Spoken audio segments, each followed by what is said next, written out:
Hello student, good morning. कल आपको पढ़ाया था हार्डी-सूजे का नियम, उसी पर आधारित है आपका पूर्णमान। वह हमने हार्डी-सूजे नियम का पढ़ा था कि किसी वैद्युत अपघट्ट की स्कंदन शक्ति स्कंदित करने वाले आयनों की स्वरूपता पर निर्भर करती है। जिस वैद्युत अपघट्ट में स्कंदन शक्ति या स्कंदित करने वाले आयनों की स्वरूपता अधिक होगी, उसकी स्कंदन शक्ति उतनी ही अधिक होगी।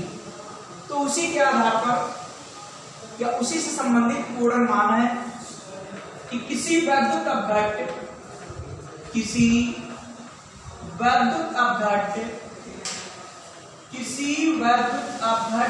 का मिलीमोल में वह कम से कम सांद्रण किसी वैद्युत अपघट्ट का मिलीमोल में वह कम से कम सांद्रण जो 1 लीटर कोलाइडी साल या विलयन को 1 लीटर कोलाइडी विलयन या साल कुछ भी लिख सकते हो, तो स्कंदित करने के लिए पर्याप्त होता है। ठीक, स्कंदित करने के लिए आवश्यक या पर्याप्त है किसी वैद्युत अपघट्ट का मिलीमोल में वह कम से कम सांद्रण जो 1 लीटर कोलाइडी विलयन को स्कंदित करने के लिए पर्याप्त होता है,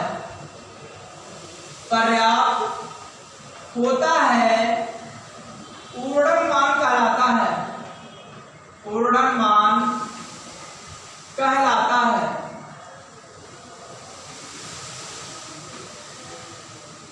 किसी वैद्युत अपघट्ट का मिलीमोल में वह कम से कम सांद्रण जो 1 लीटर कोलाइडी विलयन को स्कंदित करने के लिए पर्याप्त होता है, पूर्णमान कहलाता है। किसी वैद्युत अपघट्ट का पूर्णमान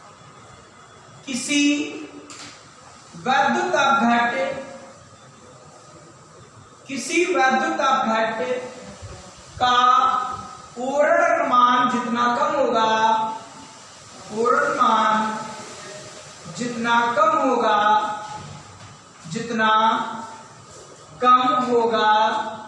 उसकी स्कंदन शक्ति उतनी अधिक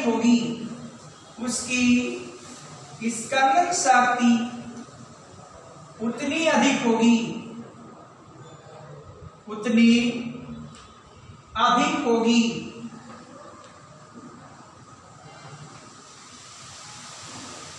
फिर ध्यान दीजिएगा कि किसी वैद्युत अपघट्ट का मिलीमोल में वह कम से कम सांद्रण जो 1 लीटर कोलाइडी विलयन को स्कंदित करने के लिए पर्याप्त होता है, पूर्णमान कहलाता है।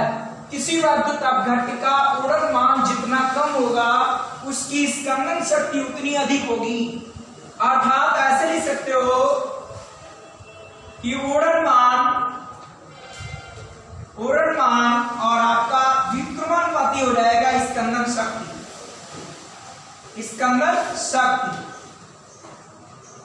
वह पूर्णमान जितना कम है उसकी स्कंदन शक्ति उतनी ज्यादा है, और स्कंदन शक्ति समानुपाती किसकी होगी?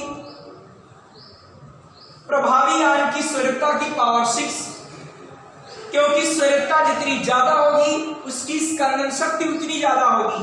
यहां पर लिखेंगे प्रभावी आयन, मतलब जो इफेक्टिव आयन है। जैसे ऋणात्मक कोलाइडी विलयन था, उसमें आपने LCl3 मिलाया था, तो इसमें इफेक्टिव आयन आपका था Al पर 3+। यहां पर लिखेंगे प्रभावी आयन की संयोजकता, और इसकी पावर आएगी 6 की संयोजकता जितनी ज्यादा होगी, स्कंदित करने वाले आयनों की संयोजकता जितनी अधिक होगी उसकी स्कंदन शक्ति उतनी अधिक होगी, और उसका पूर्णमान उतना ही कम होगा। ठीक, तो ये पूर्णमान हो गया कि किसी वैद्युत अपघट्ट का मिलीमोल में वह कम से कम सांद्रण जो 1 लीटर कोलाइडी विलयन को स्कंदित करने के लिए पर्याप्त होता है, पूर्णमान कहलाता है। कि किसी वैद्युत अपघट्ट का पूर्णमान जितना कम होगा उसकी स्कंदन शक्ति उतनी ज्यादा होगी। जैसे कोई ऋणात्मक कोलाइडी विलयन है और हमने वैद्युत अपघट्ट पदार्थ मिलाया, जिस वैद्युत अपघट्ट की कम मात्रा की आवश्यकता होगी उसको स्कंदित करने के लिए उसका द्रव्यमान कम होगा, अर्थात उसकी स्कंदन शक्ति ज्यादा होगी, इसीलिए कम मात्रा द्वारा ही वो स्कंदित हो गया होगा। ठीक, आपका टॉपिक है रच्छी कोलॉइड व लक्षण। देखो ये अधिक इंपॉर्टेंट नहीं है, लेकिन इसके बाद इसी पर आधारित पढ़ेंगे गोल्ड नंबर, शॉर्ट संख्या मोस्ट इंपॉर्टेंट होगी। ठीक, तो देखिए रच्छी कोलॉइड क्या है और लक्षण। रच्छी कोलॉइड से पहले आपको पढ़ना पड़ेगा द्रव स्नेही कोलॉइड और द्रव विरोधी कोलॉइड। ये ध्यान दीजिएगा, जो आज टॉपिक पढ़ने जा रहे हो, जितने भी पढ़ रहे हो, सब मोस्ट इंपॉर्टेंट है। सबसे पहले द्रव स्नेही कोलॉइड, द्रव विरोधी कोलॉइड अगर आपको आते होंगे तो जो ये टॉपिक आज पढ़ाएंगे समझ में आएगा, और जब ये टॉपिक क्लियर हो जाएगा तो इसके बाद जो पढ़ोगे गोल्ड नंबर अर्थात शॉर्ट संख्या, वो भी आपको बिल्कुल क्लियर हो जाएगी। तो आपने पढ़ा होगा द्रव स्नेही कोलॉइड ये क्या होते हैं, ये स्थायी होते हैं, और द्रव विरोधी कोलॉइड क्या होते हैं, अस्थायी होते हैं, पढ़ा होगा। इसमें वैद्युत अपघट्ट की थोड़ी सी मात्रा मिलाए तो इसका स्कंदन नहीं होगा, अधिक मात्रा मिलाएंगे तो हो ही जाएगा, लेकिन अगर इसमें वैद्युत अपघट्ट की थोड़ी सी मात्रा मिलाए लेकिन इनका स्कंदन नहीं होता है कोलॉइड विलयन का, इसीलिए स्थायी होते हैं। ये अस्थायी होते हैं, इसमें वैद्युत अपघट्ट की अल्प मात्रा मिलाने से ही इनके कोलॉइड विलयन का स्कंदन हो जाता है।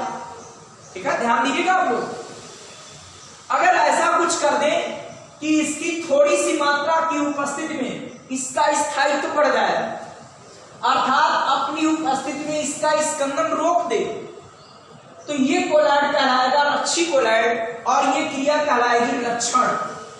लक्षण मतलब ये पदार्थ द्रव विरोधी कोलॉइड का वैद्युत अपघट्ट पदार्थ द्वारा स्कंदन होने से रोक रहा है, अर्थात इसकी रक्षा कर रहा है, इसीलिए क्रिया कहलाती लक्षण। और जो हमारा द्रव स्नेही कोलॉइड होगा वो कहलाएगा रच्छी कोलॉइड। पहले इसका एग्जांपल देखिए, जैसे आपने काली स्याही देखी होगी। ठीक, काली स्याही में क्या करते हैं, रच्छी कोलॉइड उसमें बबूल का गोंद मिला देते हैं, जिससे कार्बन के कणों का स्कंदन नहीं होता है। ठीक, नहीं तो आप काली स्याही लाओगे वो धीरे धीरे जम जाएगी, आपकी स्कंदित हो जाएगी, कार्बन के कण स्कंदित हो जाएंगे। तो स्कंदन क्रिया को रोकने के लिए उसमें बबूल का गोंद मिलाते हैं। ठीक, जिससे कार्बन के कणों का स्कंदन नहीं होता है। तो जो बबूल का गोंद हुआ ये रच्छी कोलॉइड है। ऐसे आइसक्रीम बनाई जाती है तो उसमें भी रच्छी कोलॉइड के रूप में जिलेटिन मिलाया जाता है। ठीक, बात आपको समझ आएगी नहीं? तो रच्छी कोलॉइड क्या होगा कि द्रव स्नेही कोलॉइड, द्रव स्नेही कोलॉइड की उपस्थिति में द्रव विरोधी कोलॉइड का स्थायित्व बढ़ जाता है, अर्थात वैद्युत अपघट्ट पदार्थ द्वारा द्रव विरोधी कोलॉइड के स्कंदन होने से रोक देता है। तो हमारी ये द्रव स्नेही कोलॉइड कहलाता है क्या, रच्छी कोलॉइड, और ये क्रिया कहलाएगी आपकी लक्षण। ठीक है, तो यहां पर लिखेंगे कि द्रव स्नेही कोलॉइड, द्रव स्नेही कोलॉइड की उपस्थिति में द्रव विरोधी कोलॉइड का, ये ध्यान रखना कौन स्थायी कौन अस्थायी होते हैं, आपको क्लियर ना हो पहले इनको पढ़ना और फिर आप ये लिखना कि द्रव स्नेही कोलॉइड की उपस्थिति में द्रव विरोधी कोलॉइड का, द्रव विरोधी कोलॉइड का स्थायित्व बढ़ जाता है, अर्थात द्रव स्नेही कोलॉइड, द्रव स्नेही कोलॉइड, द्रव विरोधी कोलॉइड, द्रव विरोधी कोलॉइड को वैद्युत अपघट्ट पदार्थ द्वारा, वैद्युत अपघट्ट पदार्थ द्वारा, या ऐसा लिख सकते हो कि द्रव स्नेही कोलॉइड द्रव विरोधी कोलॉइड के स्कंदन से रोक कोलाइड द्रव विरोधी कोलाइड को स्कंदित होने से रोकता है। ऐसे लिख सकते हो, द्रव विरोधी कोलाइड को स्कंदित होने से रोकता है। स्कंदित होने से रोकता है। इस क्रिया को रक्षण कहते हैं। इस क्रिया को रक्षण कहते हैं। और द्रव स्नेही कोलाइड और द्रव स्नेही कोलाइड रक्षी कोलाइड कहलाता है। रक्षी कोलाइड कहलाता है। कि द्रव स्नेही कोलाइड की उपस्थिति में द्रव विरोधी कोलाइड का स्थायित्व बढ़ जाता है, अर्थात द्रव स्नेही कोलाइड की उपस्थिति द्रव विरोधी कोलाइड को स्कंदित होने से रोक देती है। ठीक, द्रव स्नेही कोलाइड की उपस्थिति, ऐसे लिख सकते हो, उपस्थिति द्रव विरोधी कोलाइड को स्कंदित होने से रोक देती है। इस क्रिया को रक्षण कहते हैं। और द्रव स्नेही कोलाइड रक्षी कोलाइड कहलाता है। जैसे एग्जाम्पल लिखेंगे कि काली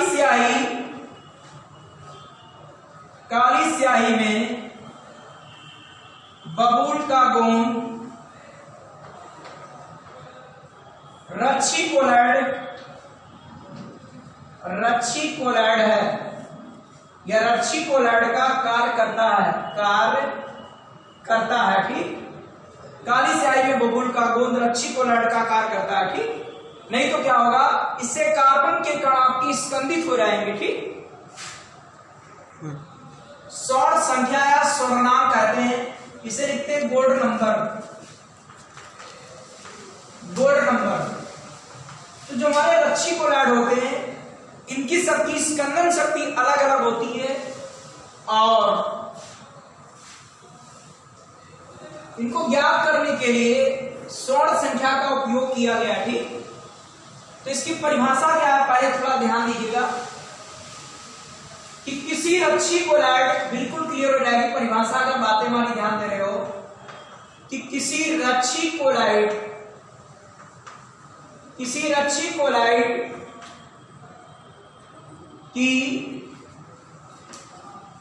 मिलीग्राम में वह मात्रा, मिलीग्राम में वह मात्रा जो 10 ml गोल्ड के साल का उपयोग किया गया गोल्ड नंबर ज्ञात करने के लिए। ठीक, इसीलिए गोल्ड नंबर कहते हैं कि किसी रक्षी कोलाइड की मिलीग्राम में वह मात्रा जो 10 ml गोल्ड के साल को 10% NaCl के 1 ml द्वारा स्कंदित होने से रोकती है। स्कंदित होने से रोकती है। अभी क्लियर कर दे रहा है। ठीक, इसे कंफ्यूजन मत करना, अभी बिल्कुल क्लियर समझ में आएगी कि 10% NaCl के 1 ml द्वारा स्कंदित होने से रोकती है। रक्षी कोलाइड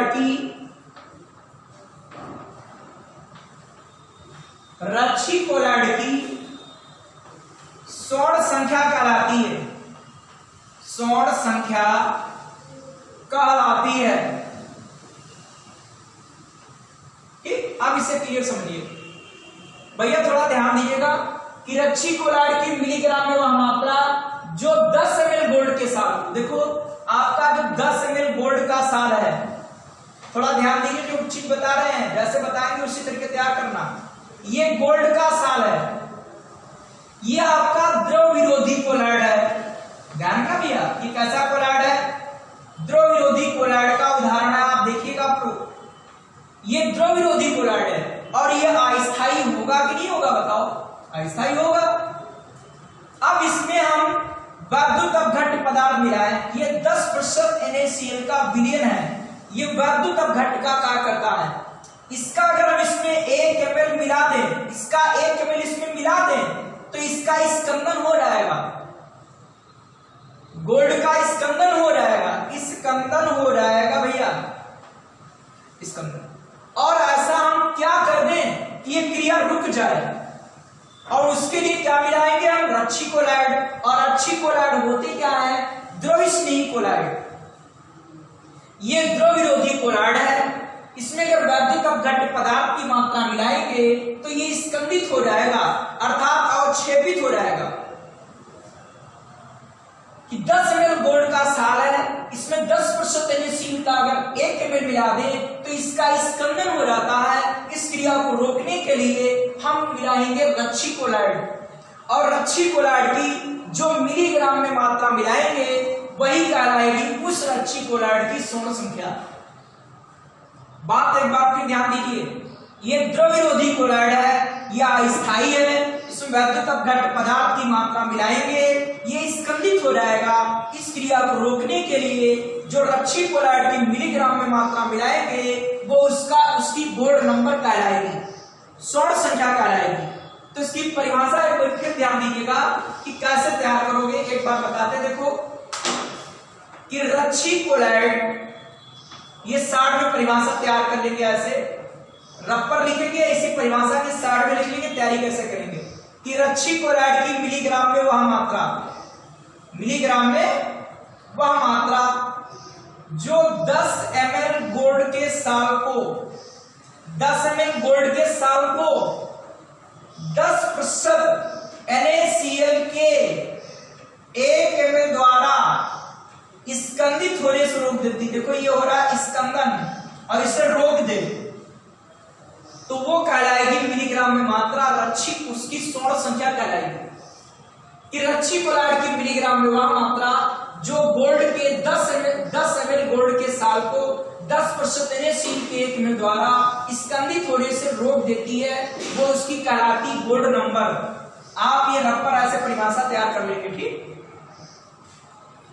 अभी भी नहीं समझ आया, आपको क्लियर हुआ होगा अगर आपने ध्यान दिया होगा। जिनको अभी भी नहीं समझ आया है, सबसे पहले द्रव स्नेही कोलाइड पढ़ो, द्रव विरोधी कोलाइड पढ़ो, रच्छी कोलाइड पढ़ो, और उसके बाद फिर गोल्ड नंबर की परिभाषा आप लोग तैयार करो। मोस्ट इंपॉर्टेंट परिभाषा है, ठीक है, कि किसी रच्छी कोलाइड की मिलीग्राम में वह मात्रा जो दिए गए, या ऐसे लिख सकते हो जो 10 ml गोल्ड के साल को, मतलब सोने का कोलाइड है, 10 ml गोल्ड के साल को 10% NaCl के 1 ml द्वारा स्कंदित होने से रोकती है, रच्छी कोलाइड की स्वर्ण संख्या कहलाती है, ठीक।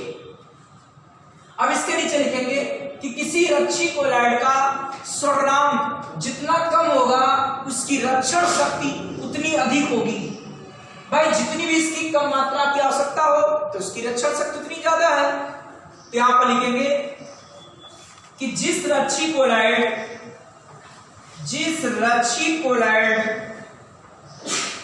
की स्वर्ण संख्या या स्वर्णांक जितना कम होगा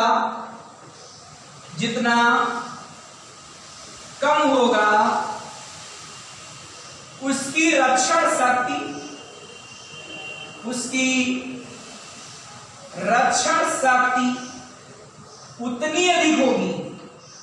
उतनी अधिक होगी, अर्थात लिख सकते हो स्वर्णांक या स्वर्ण संख्या समानुपाती नीचे आएगा रक्षण शक्ति, 1/, आएगा रक्षण शक्ति, कि स्वर्णांक जितना कम होगा उसकी रक्षण शक्ति उतनी ज्यादा होगी, ठीक। ये स्वर्ण संख्या या गोल्ड नंबर की परिभाषा हो गई। और अगर क्लियर नहीं है तो पहले द्रव स्नेही कोलाइड पढ़ो, द्रव विरोधी कोलाइड पढ़ो, रच्छी कोलाइड पढ़िए, फिर गोल्ड नंबर की परिभाषा तैयार कीजिए, ठीक।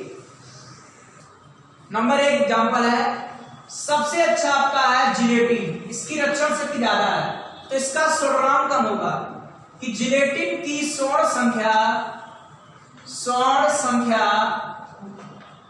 आगे बड़ा होगा, जिलेटिन, स्टार्च, एल्बुमिन, ये सब आपके ध्रुव स्नेही कोलॉइड है और यही रच्छी कोलॉइड है। जिलेटिन की स्वर्ण संख्या 0.005 है। मिलीग्राम पर लिखना कि जिलेटिन की स्वर्ण संख्या 0.005 है। इसका यह तात्पर्य है कि इसका यह तात्पर्य अर्थ है कि इसका यह अर्थ है कि क्या अर्थ है कि जिलेटिन की 0.005 मिलीग्राम मात्रा, जिलेटिन की 0.005 मिलीग्राम मात्रा 10 ml गोल्ड के साल को 10% NaCl के 1 ml द्वारा स्कंदित होने से रोक देती है। इसका यह अर्थ हुआ, ठीक। इसका यह अर्थ है कि जिलेटिन की 0.005 मिलीग्राम मात्रा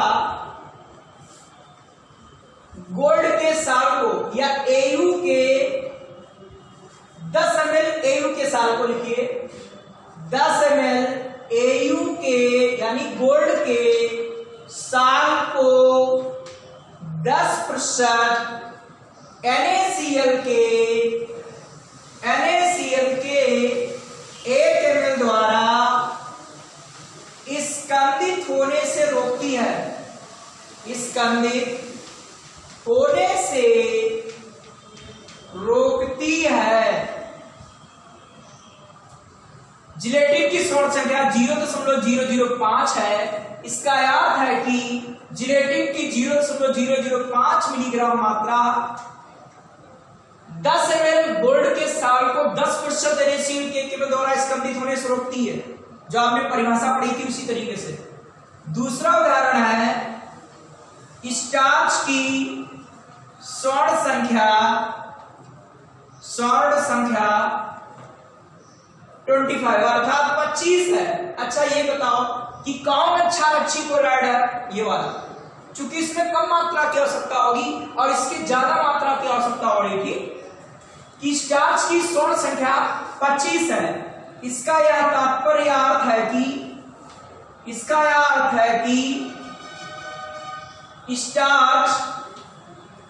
स्टार्च की 25 मिलीग्राम मात्रा 10 ml AU के साल अर्थात गोल्ड के साल को 10% NaCl के 1 ml द्वारा स्कंदित होने से रोकती है। स्कंदित होने से रोकती है। ये इनका अर्थ हो गया, ठीक। तो गोल्ड नंबर की परिभाषा सुनाई होगी कि रच्छी कोलॉइड की मिलीग्राम में वह मात्रा, रच्छी कोलॉइड की मिलीग्राम में वह मात्रा जो 10 ml गोल्ड के साल को 10% NaCl के 1 ml द्वारा स्कंदित होने से रोकती है, ठीक। इसको रोक दे स्कंदित होने से, भाई इसके द्वारा स्कंदित हो जाएगा और इस क्रिया को रोक दे। ये स्कंदन है, इस क्रिया को रोक दे तो वही इसकी मात्रा कहलाती है रच्छी कोलॉइड की मात्रा। जो कहलाएगी वो कहलाएगी गोल्ड नंबर स्वर्ण संख्या, ठीक। भाई 10 ml गोल्ड का साल है, ये द्रव विरोधी कोलॉइड है और यह अस्थायी है। इसमें वैद्युत अपघट के पदार्थ की मात्रा मिलाएंगे, ये स्कंदित हो जाएगा और इस क्रिया को रोकने के लिए जितना भी रच्छी कोलॉइड मिलीग्राम में मिलाएंगे वही उसका कहलाएगा गोल्ड नंबर अर्थात स्वर्णांक कहलाएगा, ठीक। तो मोस्ट इंपॉर्टेंट परिभाषा है, आप इसको क्लियर तैयार करो। अगर आपको बहुत अच्छा नहीं समझ आ रहा तो आप पहले ध्रुव स्नेही कोलॉइड पढ़ो, ध्रुव विरोधी कोलॉइड पढ़िए और फिर रच्छी कोलॉइड और उसके बाद फिर गोल्ड नंबर की परिभाषा पढ़ेंगे, ठीक।